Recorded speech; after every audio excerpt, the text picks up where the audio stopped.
we're going to look at the motor pathways. If you have not watched the video on the introduction to the descending and ascending tracts, please watch that beforehand. There's also a sensory motor pathway video if you're interested. So in the brain, there are two important cortexes, one in front of the central gyrus, known as the motor cortex, and the other at the back, which is the somatosensory cortex. Now, these two cortexes are important. One controls motor movements and the other sensation. We will be focusing on the motor cortex. So let us take a cross section of the motor cortex here. So here is the cortex of the brain.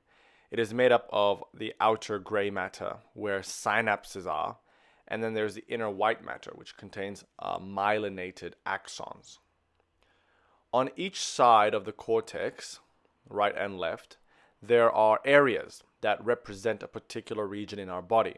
So here I am drawing on the left side, and we can see here we have represented particular areas of the body, such as the hands, the face, the legs. And these areas, these regions, make up the motor cortex. And essentially, signals will arise from one of these areas, which will then travel to that particular area of the body to perform that movement or action. So I hope that made sense. And if it doesn't, we'll look at some examples soon enough. And of course, in the cortex itself, there's a region called the thalamus, which is the relay station. And this is quite important to know. So the motor pathways can be divided into two main pathways. The lateral pathway and the anterior medial pathway. We will first focus on the lateral pathway, which is responsible for voluntary movements. So we control these movements. And there are three main tracts involved in the lateral pathway. And these are the lateral corticospinal tract, which control distal muscles, such as our forearm. There is also the anterior corticospinal tract, which control the proximal muscles, so it would be the arm, for example. The anterior corticospinal tract I highlighted here because it is voluntary, but not part of the lateral pathway itself. Regardless, the lateral and anterior corticospinal tracts are very important in voluntary muscle control. The third tract that we will talk about is the rubrospinal tract. Before looking at these tracts, let us learn some other important structures involved. So here I am drawing the midbrain. Below the midbrain is the pons, which I have not drawn. Then we have the medulla here. And here is a section of a spinal cord. Let us just say it's a cervical segment of the spinal cord. And here is a skeletal muscle for movement of the arm or forearm, for example. Now, within sections of the spinal cord, like within the spinal cord, there are designated tracts. For example, there are designated tracts for the ones I mentioned earlier. So here we have a tract for the lateral corticospinal pathway, the anterior corticospinal pathway, and then the rubrospinal tract is here. And there are many other tracts, which we will look at later in this video. Let us first focus on the corticospinal tract. So let us say we want to move our hands, so distal muscle. So a neuron will arise from the motor cortex, which control hand movements, here. It will pass through the thalamus, pass through the serous cerebri of the midbrain and the pyramids of the medulla, where it will then cross over and land on the lateral corticospinal tract before synapsing with a second neuron on the ventral horn of the spinal cord. The first neuron coming down is therefore part of the lateral corticospinal pathway. The second neuron coming from the ventral horn of the spinal cord will then target the skeletal muscle, which has to be the distal muscle. So for example, muscles of the hands. The second neuron is known as the lower motor neuron. And the first neuron arising from the cortex is the upper motor neuron. Of course, if this neuron was part of the anterior corticospinal tract, it would pass through the anterior corticospinal tract here before synapsing with the lower motor neuron.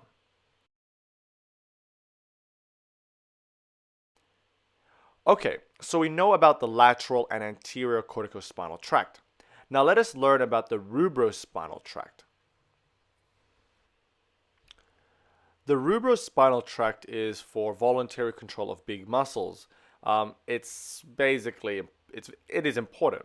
There is an area in the midbrain known as the red nucleus where the rubrospinal pathway begins. It essentially descends down and crosses over, passing the pons, the medulla, before landing on the rubrospinal tract of the spinal cord, and then synapsing with the lower motor neuron.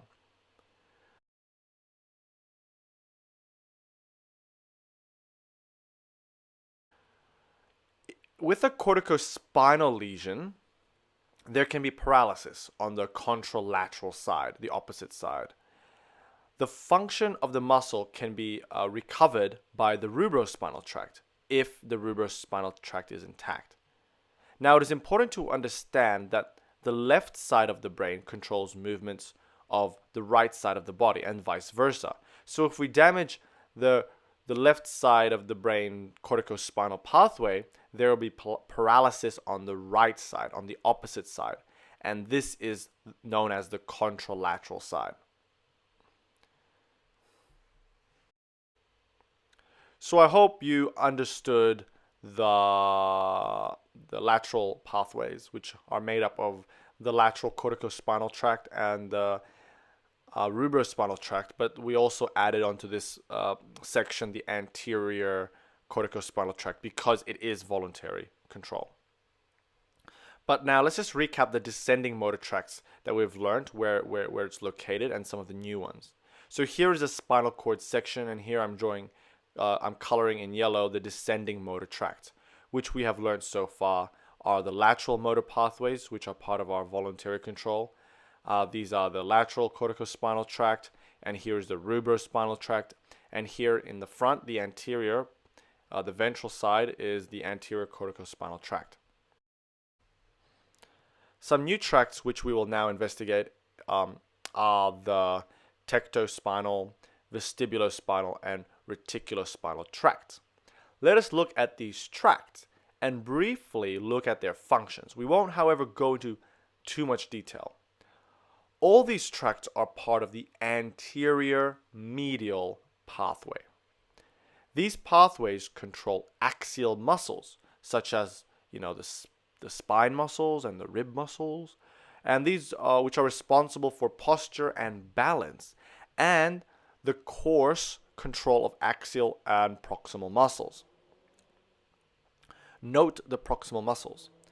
So the anterior medial pathway include the vestibulospinal tract, which also include the medial and lateral vestibulospinal tracts.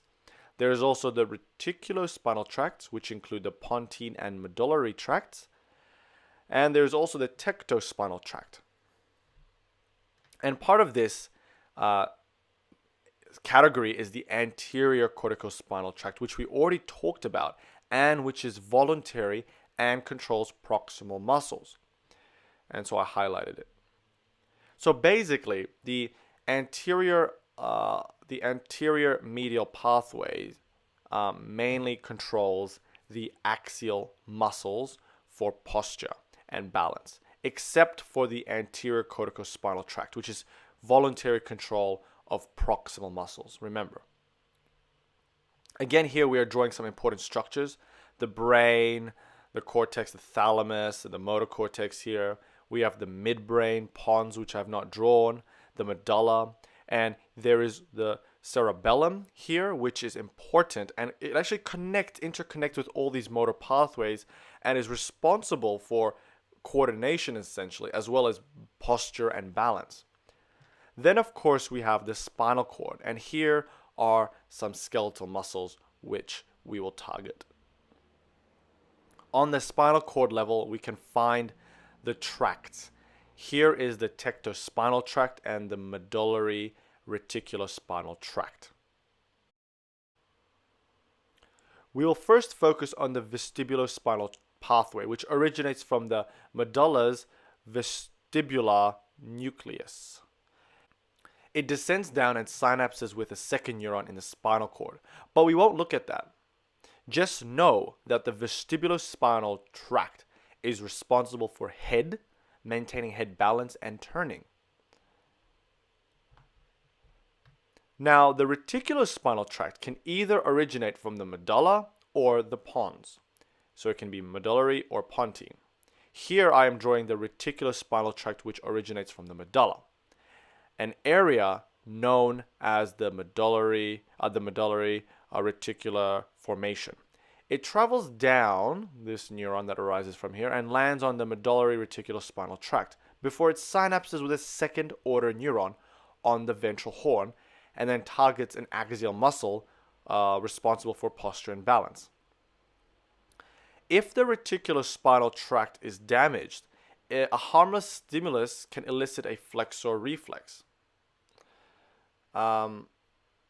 The last tract we will look at is the tectospinal tract, which originates from the midbrain here, the area known as the superior colliculus.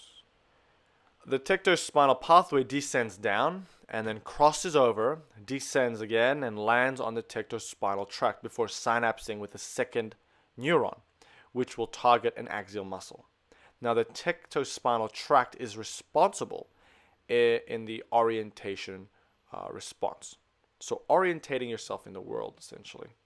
So, I hope that made sense. So, the motor pathways, again, can be divided into the lateral pathways or the anterior medial pathway. The corticospinal tract is probably the most important because it's voluntary control.